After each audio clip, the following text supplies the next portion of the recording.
Hoje nós vamos falar sobre criatividade em ciência. E a palestra de hoje intitula-se O Poderoso Henry Ford contra o Estranho Grupo da Rua Panisperna. Tá? Então, eu queria começar a primeira parte dessa minha palestra, chama-se A Culpa é do Jethro Tull. Vocês, possivelmente, espero que alguns de vocês já tenham ouvido falar do Jethro Tull, essa banda maravilhosa que toca até hoje, de rock medieval, cujo principal instrumento de solo é flauta, né? E o Jethro Tull, então, eu vou explicar depois por que ele está aí, por que ele está aparecendo aí, tá? Falar um pouquinho da ciência. Ciência é a coisa que parece supérflua, mas que fez o mundo moderno. A ciência fez completamente o mundo moderno que está à volta de vocês. Até o meados do século XIX, a ciência era coisa de amadores. A ciência não era feita por profissionais, era feita por pessoas ricas no tempo de sobra, como Galileu, como Newton, como Darwin, etc. Tá?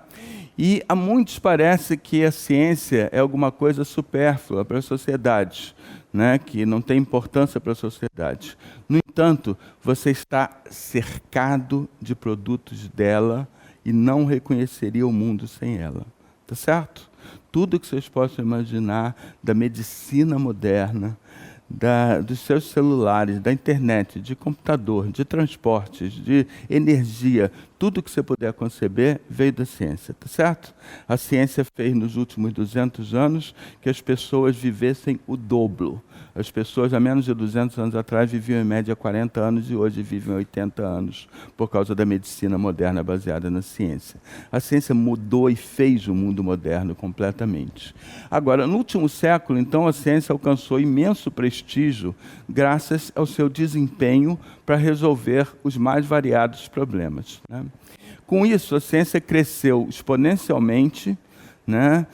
No século XX, ao longo do século XX, a ciência cresceu exponencialmente e se transformou em uma atividade profissional e não mais amadora. Problemas do crescimento. Com seu imenso tamanho, né, do empreendimento mundial que é chamado ciência, a ciência passa a ser impossível de ser entendida como um todo por qualquer indivíduo. Nenhum indivíduo tem condição de dominar tudo que existe da ciência no mundo, tá certo? Então, quaisquer avaliações da qualidade de seus trabalhos tornam-se mais difíceis. À medida que a ciência é gigantesca, os trabalhos tornam-se cada vez mais especializados, cada vez menos gente pode entender se aquele trabalho é bom ou não é bom, tá certo? Então, também, com seu tamanho, passa a exigir administração desproporcionalmente maior. Por quê? Por teoria de sistemas, a necessidade de regulação cresce mais rápido do que os próprios sistemas, tá? Então passa a exigir uma administração desproporcionalmente maior.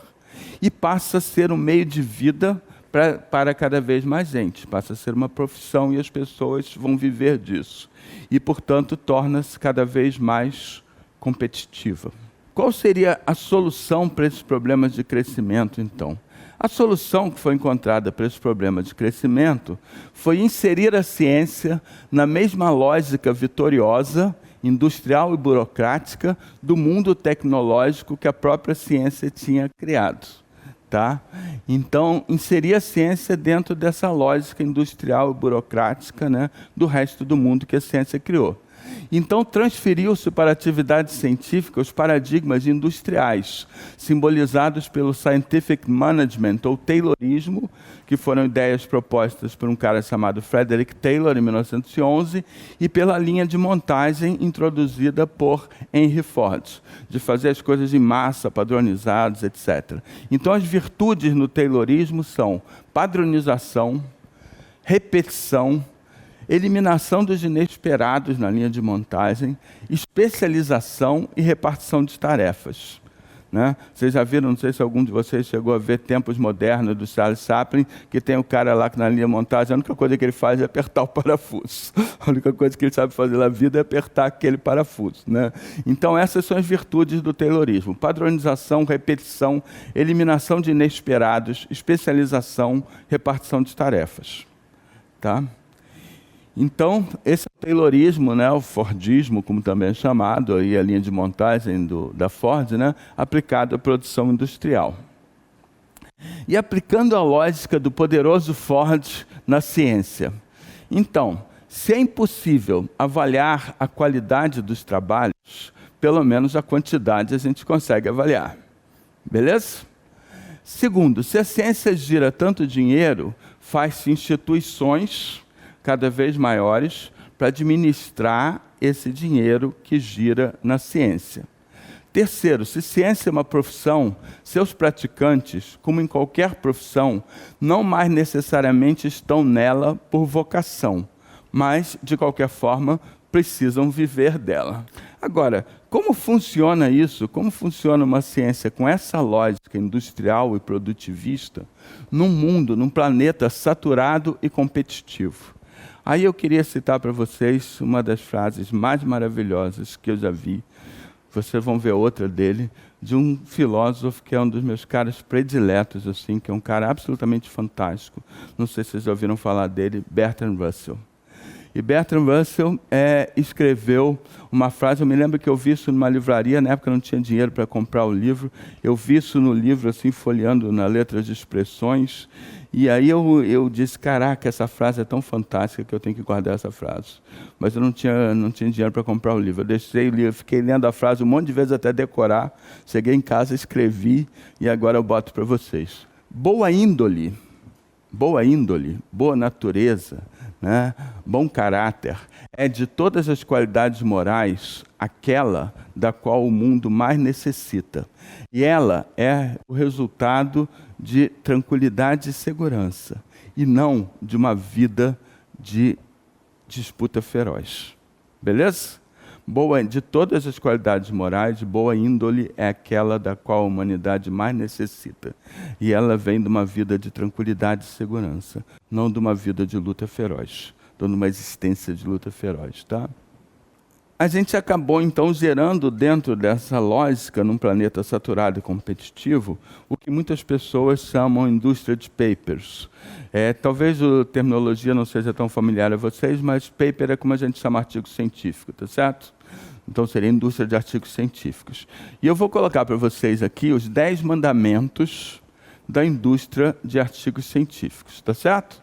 Da indústria de papers. Os 10 mandamentos da produção industrial de papers. 1. Publicarás o maior número de papers que puderes. 2. Publicarás papers pequenos, que dão menos trabalho, e assim você pode publicar vários pequenos. 3. Publicará papers que queimem o menor número possível dos seus dados, que chamam em inglês Minimum Publishable Unit, ou MPU. Né? Assim você publica outro paper com o resto dos seus dados. 4. Usará os mesmos dados e análises no maior número de papers que for possível, que é chamado multiplicação dos pães. 5. Publicarás muitos capítulos de livros e trabalhos completos em anais. Assim escaparás da ira dos referis. Os referis são os revisores que avaliam a qualidade dos artigos científicos. Então, você manda para livros e trabalhos completos em anais que você escapa dos referis. Né? 6. Publicará artigos em revistas fraquinhas, cujos referis são menos girados, nos 2 sentidos da palavra. 7. Entrarás como autor nos papers dos teus colegas, assim como eles entrarão nos teus. 8. Se fores chefe de laboratório, passarás um e-mail dizendo que todo artigo do projeto que coordenas terá que ter seu nome como autor. 9. Serás editor de livros. Assim terão muitos capítulos teus e terá um livro mais facilmente do que escrevendo um. E 10. Obterás controle sobre alguma revista científica, que publicará com mais facilidade os teus papers. Beleza? Isso, então, são os 10 mandamentos da produção industrial de papers. Né? Agora, o descompasso entre a produção da informação e o seu uso. Informação escrita em princípio, ela é produzida, claro, para o leitor. A gente escreve para o leitor. No entanto, hoje a gente está afogado em toneladas de informação de má qualidade que não temos tempo de ler. Estamos afogados numa vasta quantidade de informação de má qualidade que não temos tempo de ler, né? E a maior parte dos artigos publicados hoje no mundo tem 0 citações na literatura científica. Mais da metade dos artigos científicos publicados hoje no mundo tem 0 citações na revista científica. Ou seja, ninguém leu. Basicamente ninguém leu.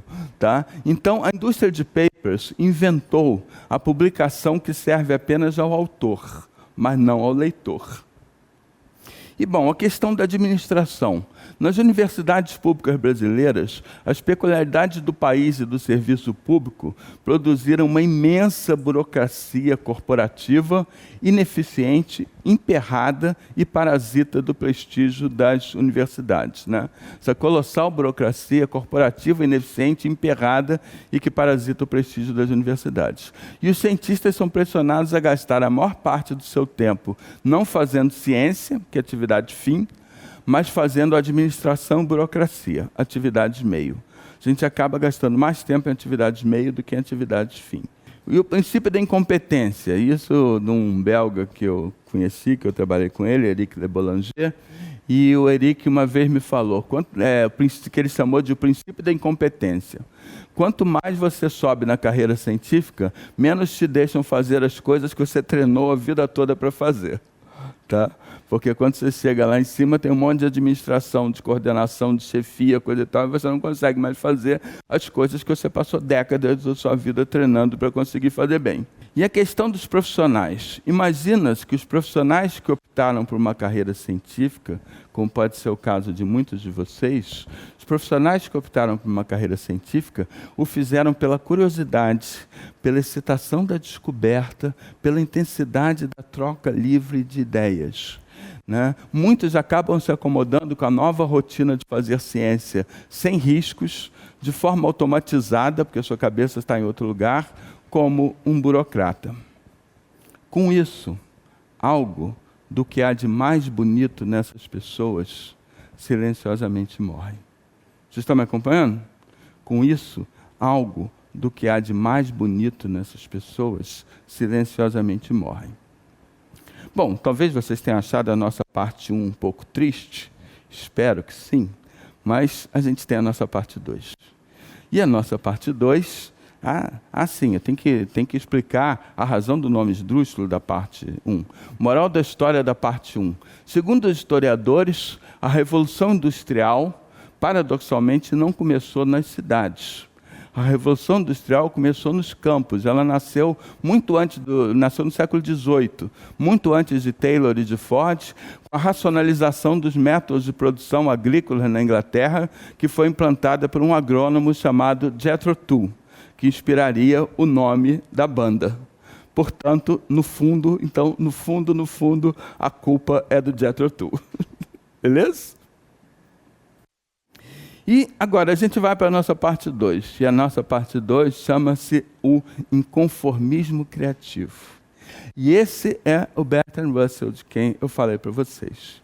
E aqui a gente vai ver outra frase absolutamente maravilhosa, absolutamente fantástica, tá certo? Claro, na época, hoje em dia você falaria em pessoas, ele falava em homem, é como se falava na época, um século atrás, tá certo? Mas hoje em dia você falaria pessoas, vocês leiam dessa forma, tá certo? Mas ele diz, né, no livro Elogio ao Ócio, ele diz, um homem razoável tenta se adaptar ao mundo.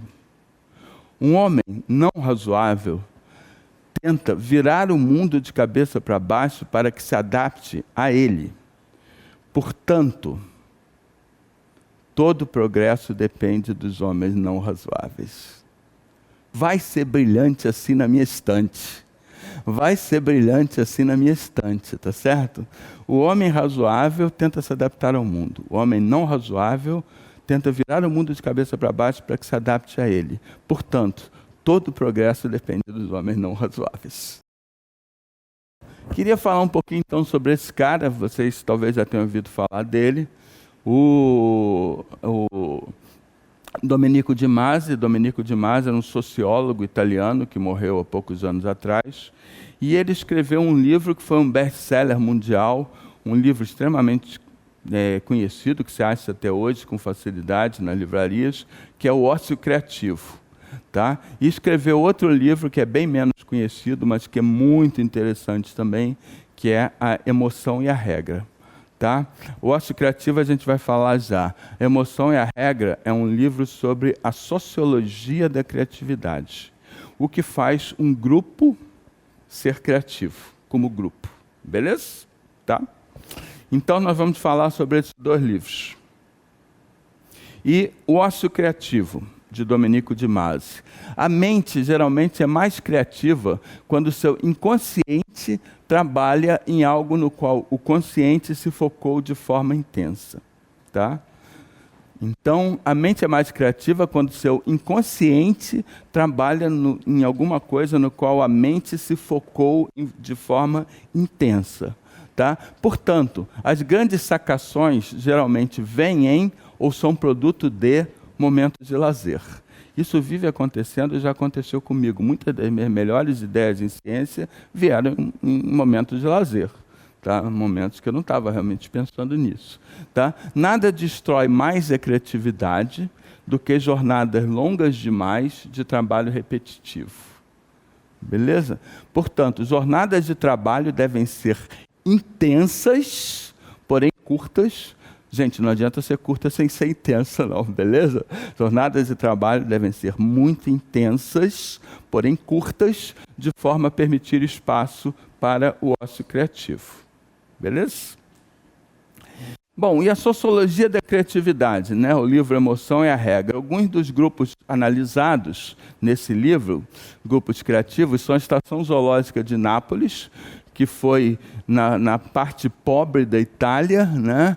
Uma das instituições de pesquisa zoológica mais importantes do mundo por décadas, né? O Instituto Pasteur de Paris, que foi referência mundial em vacinas, né? Em descobertas médicas. O Laboratório Cavendish de Cambridge, onde saíram um monte de descobertas importantes, inclusive a estrutura do DNA, né? Dupla hélice do DNA.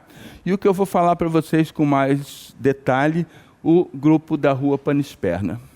Bom, algumas características dos grupos criativos que Domenico de Masi, então, nesse livro, ele conclui que os grupos que foram excepcionalmente criativos na história eram grupos que tinham essas características.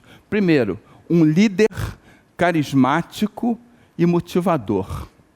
Segundo, personalidades e habilidades diversas e complementares. Terceiro, uma pergunta bem definida e compartilhada. Quarto, uma identidade de grupo. Uma identidade de grupo bem definida. 5, uma eterna alimentação da arte. 6, uma mentalidade informal e antiburocrática. 7, valorizar as ideias de todas as pessoas no grupo, independente de hierarquia ou qualquer outra coisa. 8, um bom relacionamento entre os seus membros. 9, uma jornada de trabalho intensa, eficiente, mas curta. Beleza? Para dar espaço para o ócio criativo. 10, respeito às folgas, ao descanso, mesmo nas horas mais críticas. Beleza? Então essas seriam as características dos grupos criativos. Então, um dos grupos que ele analisa é do grupo da Rua Panisperna, que era formado por 7 físicos jovens, com idades variando entre 21 e 33 anos, italianos, que se reuniam numa comuna científica, numa casa na Rua Panisperna, em Roma, de 1929 a 1934, para fazer trabalhos em física atômica. Esses são i ragazzi di via Panisperna.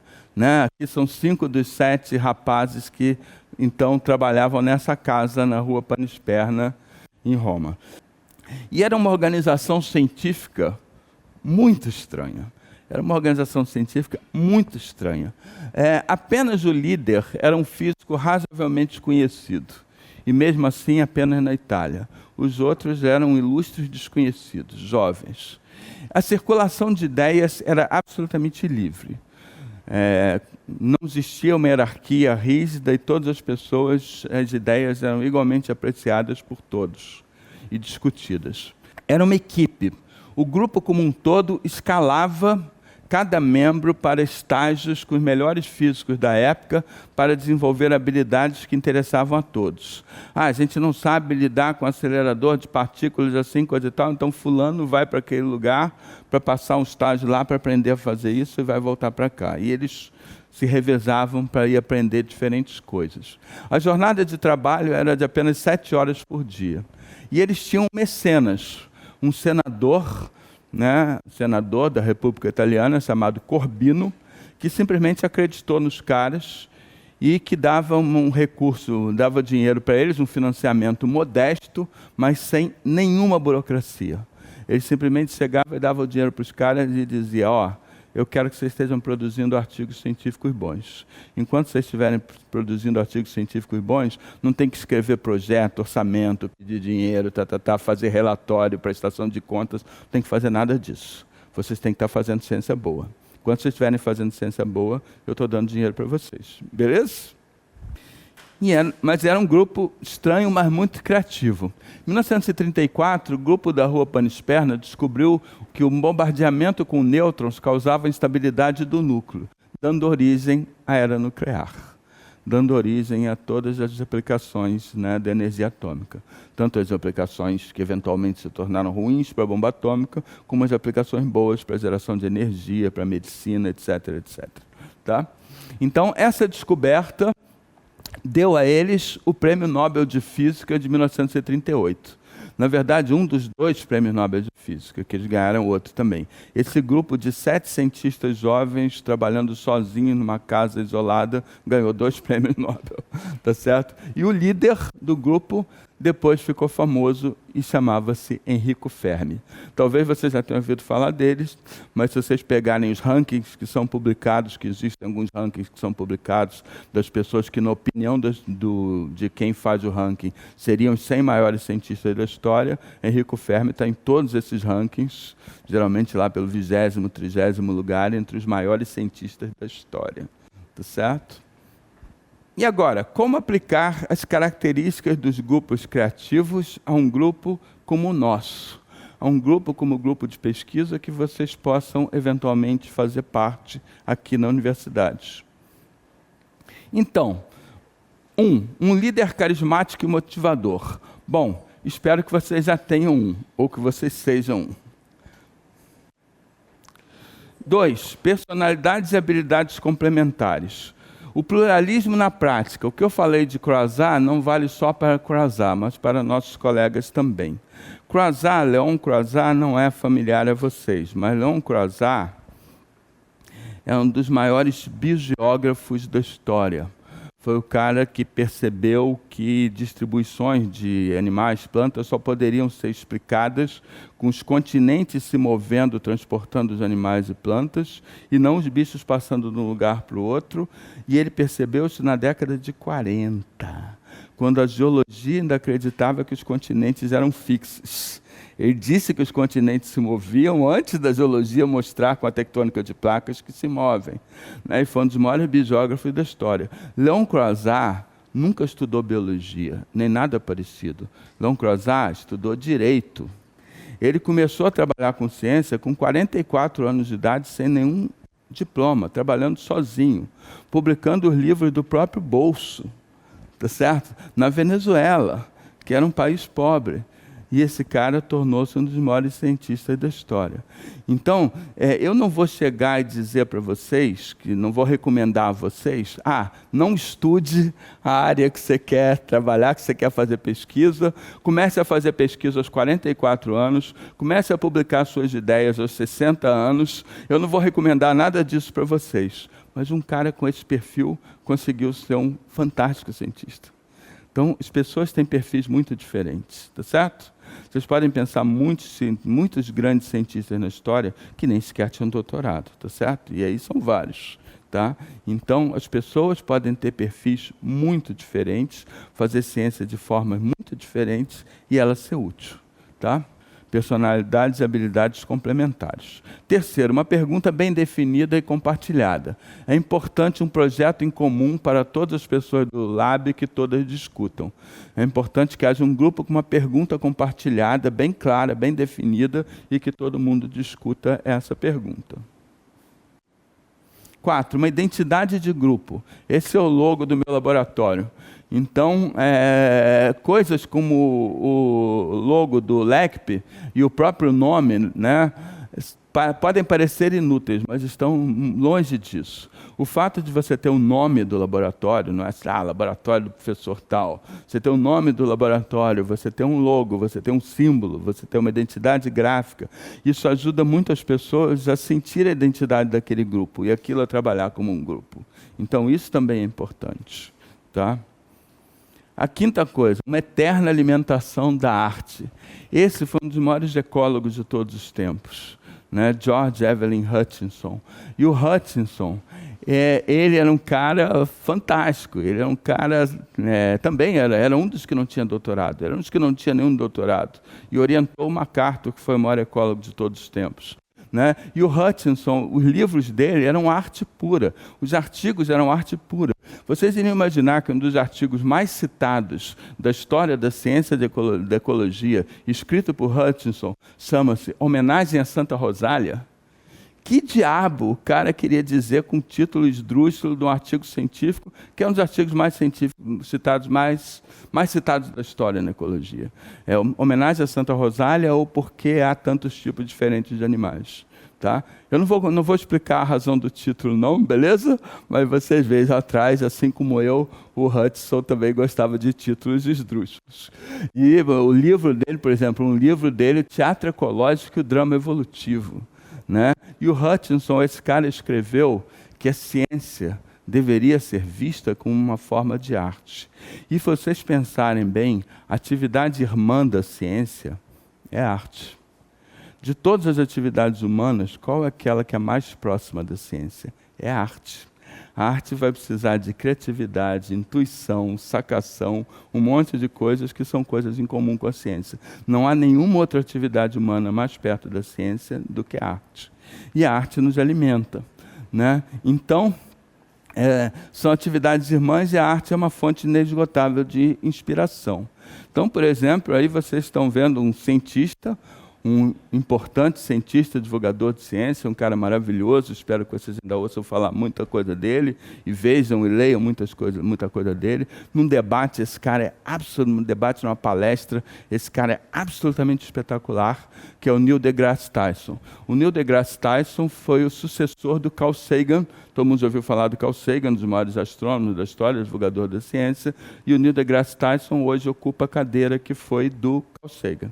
Tá? E ele é um divulgador de ciência extraordinário. Né? E ele escreveu um comentário sobre o quadro, né? A Noite Estrelada em Saint-Rémy. Na verdade, tem o vídeo, vocês podem pegar no YouTube, tem o Neil deGrasse Tyson falando sobre Starry Night, né? A Noite Estrelada em Saint-Rémy. Né? E o que ele fala é muito interessante, porque se você olhar esse quadro, né? Ele fala assim, como é que o quadro se chama? O quadro poderia se chamar um cipreste. O quadro poderia se chamar Vila Adormecida. O quadro poderia se chamar A Igreja de Saint-Rémy. E o quadro se chama Noite Estrelada. Foi o primeiro quadro na história da arte que o foco do quadro estava no fundo, na natureza. O foco não estava na gente, que só olha para o nosso próprio umbigo, né? Não estava nas coisas lá na cidade, coisa e tal. O foco estava no céu lá atrás. Da maneira como Van Gogh percebia o céu, né? Na mente agitada dele, né? Percebia o céu com as agitações todas que ele imaginava, mas o foco estava no que estava acontecendo no céu. Né? Então isso é uma mudança completa de perspectiva. Porque você não está olhando só para as pessoas, você está olhando... O mundo é o personagem principal. E as pessoas, no caso, são personagem lateral.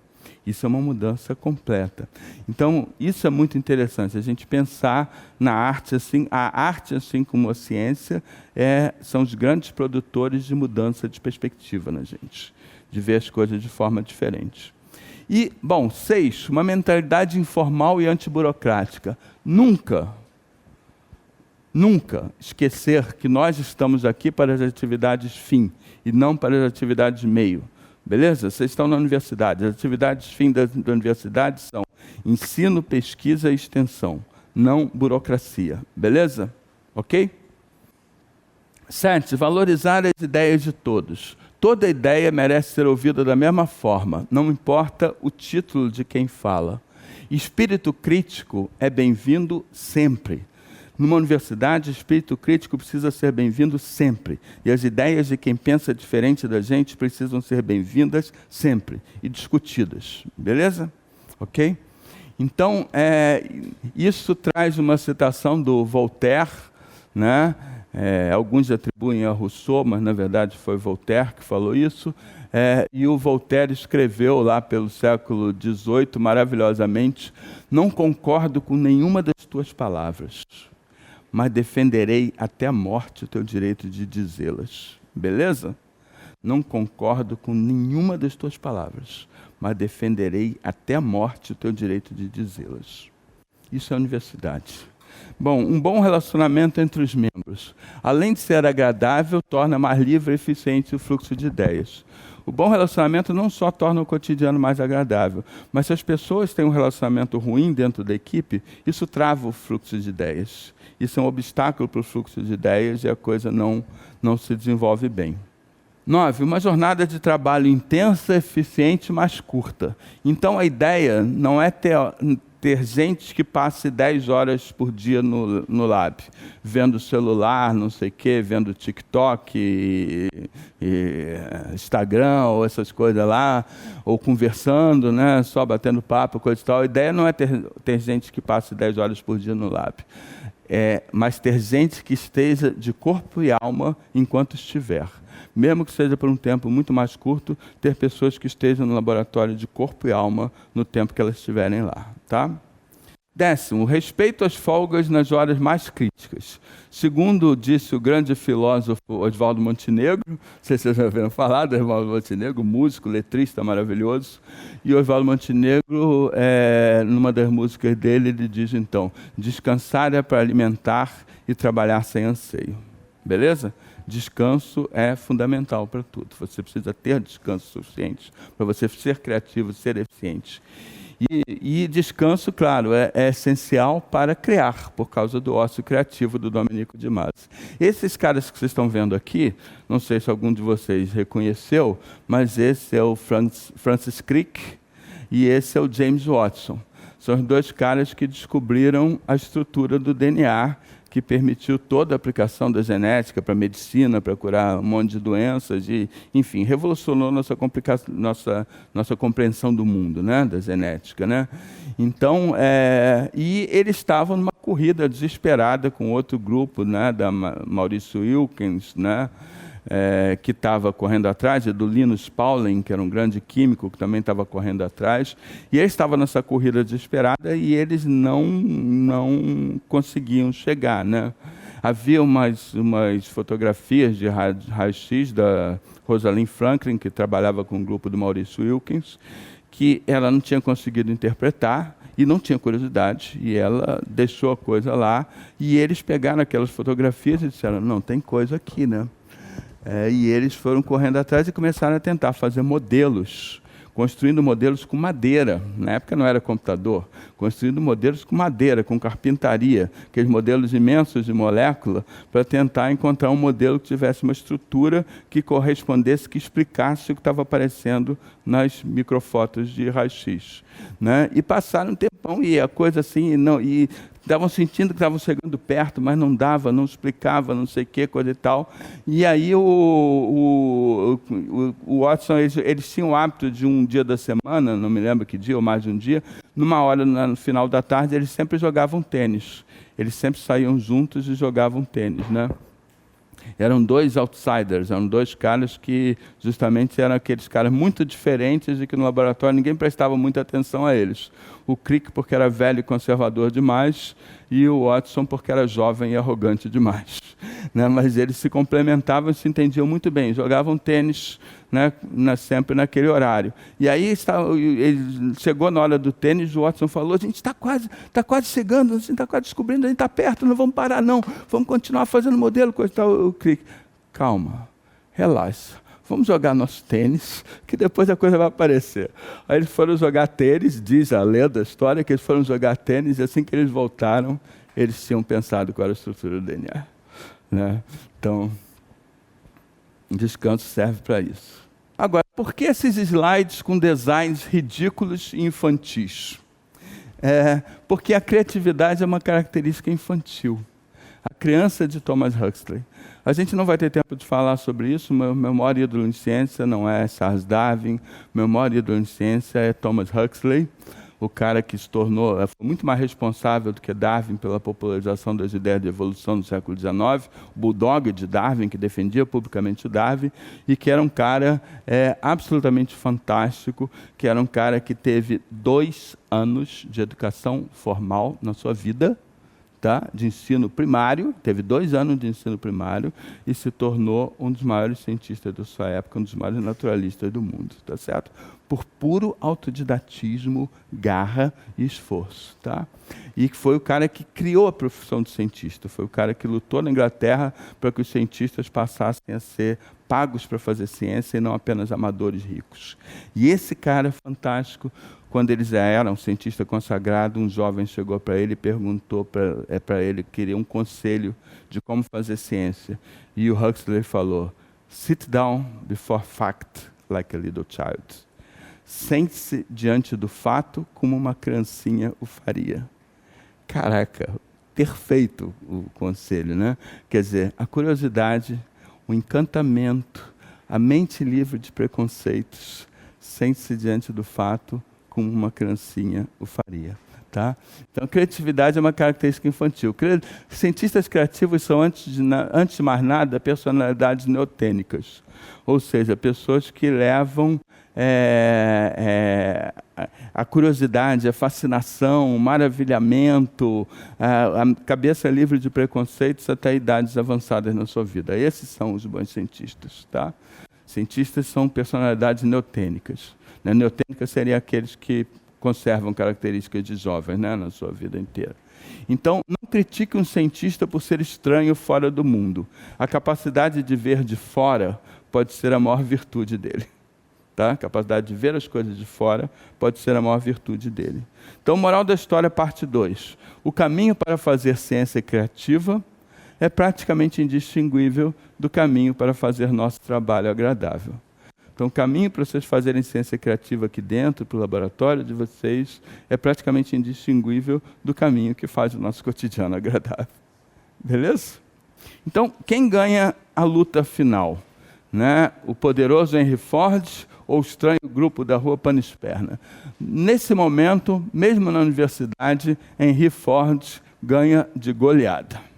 Tá? Mas há sinais positivos. Universidades e órgãos de fomento, como a CAPES e também o CNPq, têm cada vez mais valorizado qualidade, não mais apenas quantidade de publicações. É difícil fazer isso, mas há mecanismos, número de citações, impacto das revistas, que não é tão bom, mas número de citações é importante. Existem várias métricas que podem ser utilizadas, são cada vez mais utilizadas, em lugar do número de artigos. Tá certo? Então, existem sinais positivos no Brasil e no mundo que as pessoas já estão cansadas dessa lógica produtivista e que estão procurando mais qualidade em ciência. Então, virar esse jogo é possível e é bom, tanto para a ciência como para a felicidade pessoal de todos nós que fazemos ciência. Muito obrigado a vocês.